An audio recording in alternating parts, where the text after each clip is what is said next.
I'm Asma Jakite. I'm the head of the cultural department of the Goethe-Institut in South Africa. And together with my team, we program cultural events, conceptualize cultural projects, and support the cultural sector in South Africa and Sub-Saharan Africa. I'm Rika Sitas. I'm a senior researcher based at the African Centre for Cities, which is an urban research centre based at the University of Cape Town. The African Centre for Cities and the Goethe-Institut had a long-standing relationship, and we'd been interacting around a lot of projects in the past. And so when Asma joined, it was a continuation of a longer-term conversation around what the cultural sector means in Sub-Saharan Africa and particularly in cities. There were several reasons to partner with the ACC on this. One was the ACC's long-standing relationship, professional relationships, not just in South Africa, but beyond South Africa, on the African continent. And second, its academic rigor and its interdisciplinarity and its commitment to make discourse accessible beyond the academy. And we quickly recognized that we had a shared interest in trying to unpack what this means in terms of the social, the cultural, the political, and in particular interest of the ACC, the spatial dynamics of impacts beyond bums on seats, beyond technical approaches to thinking about impact.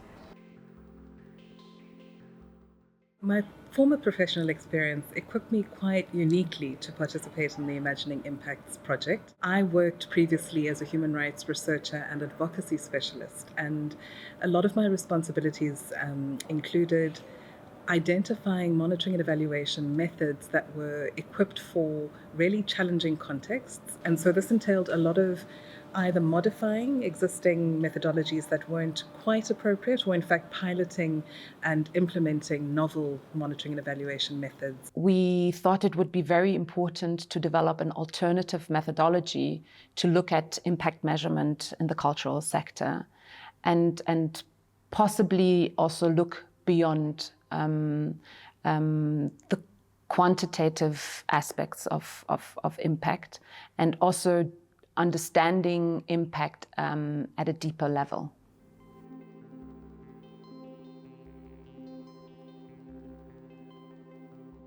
So the methodology behind Imagining Impacts was quite multi-layered, and it was intended to achieve several outcomes. On the one hand, we wanted to understand what the impact was of Goethe's funding to the cultural sector, but Goethe had never made monitoring and evaluation a precondition of obtaining funding.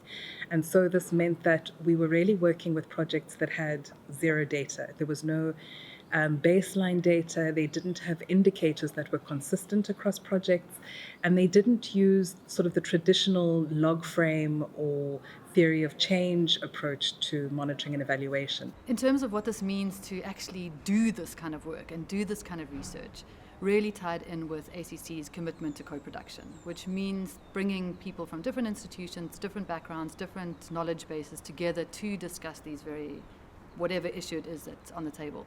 And in this case, it was really thinking through the role of the cultural sector, but also how we measure impact, how we think about impact, and how we maybe need to re-language impact to make more sense for the sector.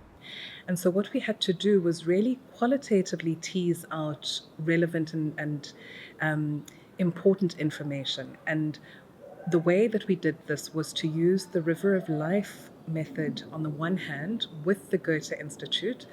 We brought together Goethe staff and facilitated them through this process to understand what were the critical milestones that were achieved in the time that the projects participating in the Imagining Impacts project had been funded. And so that workshop was really helpful to give flesh to what we termed the Goethe sphere. It helped us really get an understanding of the ecosystem in which the Goethe was located and in which the projects were funded.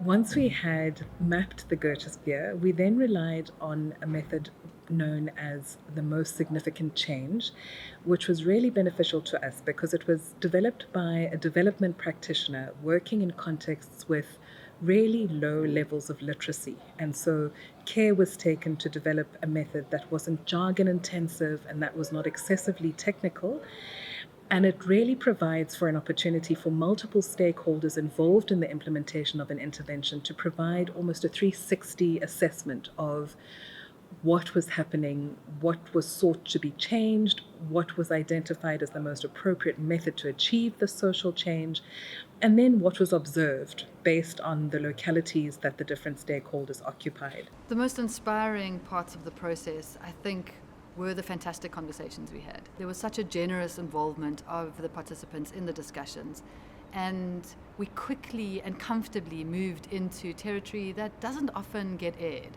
And I found that really refreshing.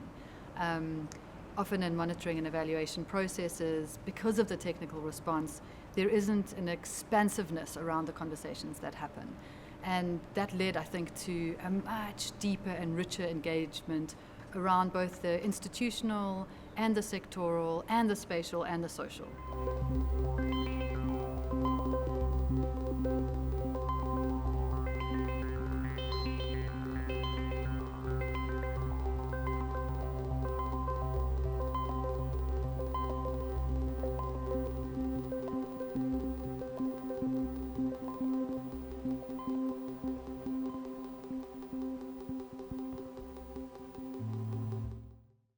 What I found surprising and exciting coming out of the research findings was around the characterization of what a good funder looks like.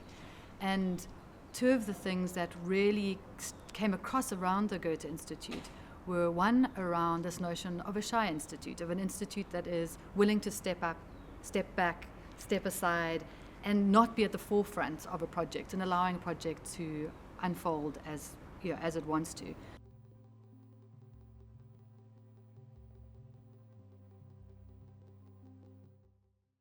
Another interesting strand that emerged related to this notion of support to radical practice, and this was identified by beneficiaries as incredibly significant.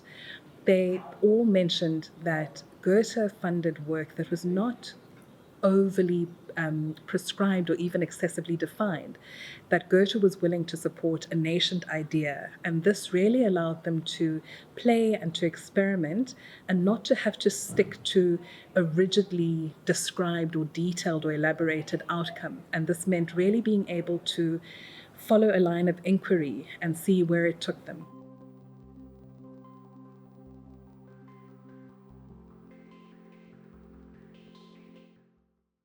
One of the really beautiful conceptual notions that emerged was this idea of the beautiful pocket. And this was a term that was coined by Mhlanguli George of Theatre in the Backyards. And he said that he perceived the quantum of support from Goethe to be a beautiful pocket. And what he meant by this was that it was funding that was really not hampered by excessive terms and conditions. There was an element of trust that is established between the funder and the recipient, which doesn't require excessive reporting, sort of scrutiny of every single invoice or receipt, and that really freed him up to focus on the creative task of creating this community-driven theatre process.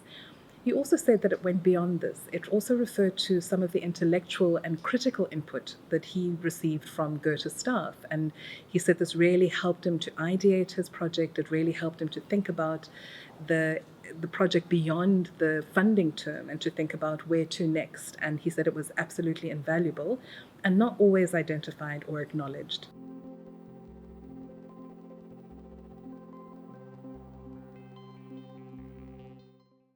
Finally, I think I'll land on the strand of solidarity. And this strand was singled out by beneficiaries as really generative and important to their work. They spoke about Goethe's support, which facilitated their travel across the continent, the movement of their artistic expressions, meetings to which they were invited where, introductions were made and initial conversations were had that cultivated an open door towards formal collaboration or partnership with other creatives from other places. And they said this was really critical and keen, but it extended beyond this to really entrench a solidarity in the longer term. And so I thought that this was really a critical one because it doesn't speak to cultural production necessarily, but it spoke to the preconditions for really robust and rigorous creative expression. The Goethe-Institut has almost 160 offices all over the world, and I think it would be great for other institutes around the world to look at the toolkit and possibly use it to understand their projects and the nature of their projects better. My one takeaway, I think, was really just the important contribution that is made by the cultural sector. Artists really help us to critically scrutinize ourselves. They help us to grapple with difficult historicities. They help us to imagine, or to form new imaginaries. And I think that often that role is underappreciated. And so I really hope that the impact of this project is for a deeper understanding and a deeper appreciation of what the cultural sector brings to us as a collective society, beyond the measures that we usually deploy to understand it, which is, how many people attended a performance and what was the immediate result of that. And that has really been, I think, it's made a deep and lasting impression on me.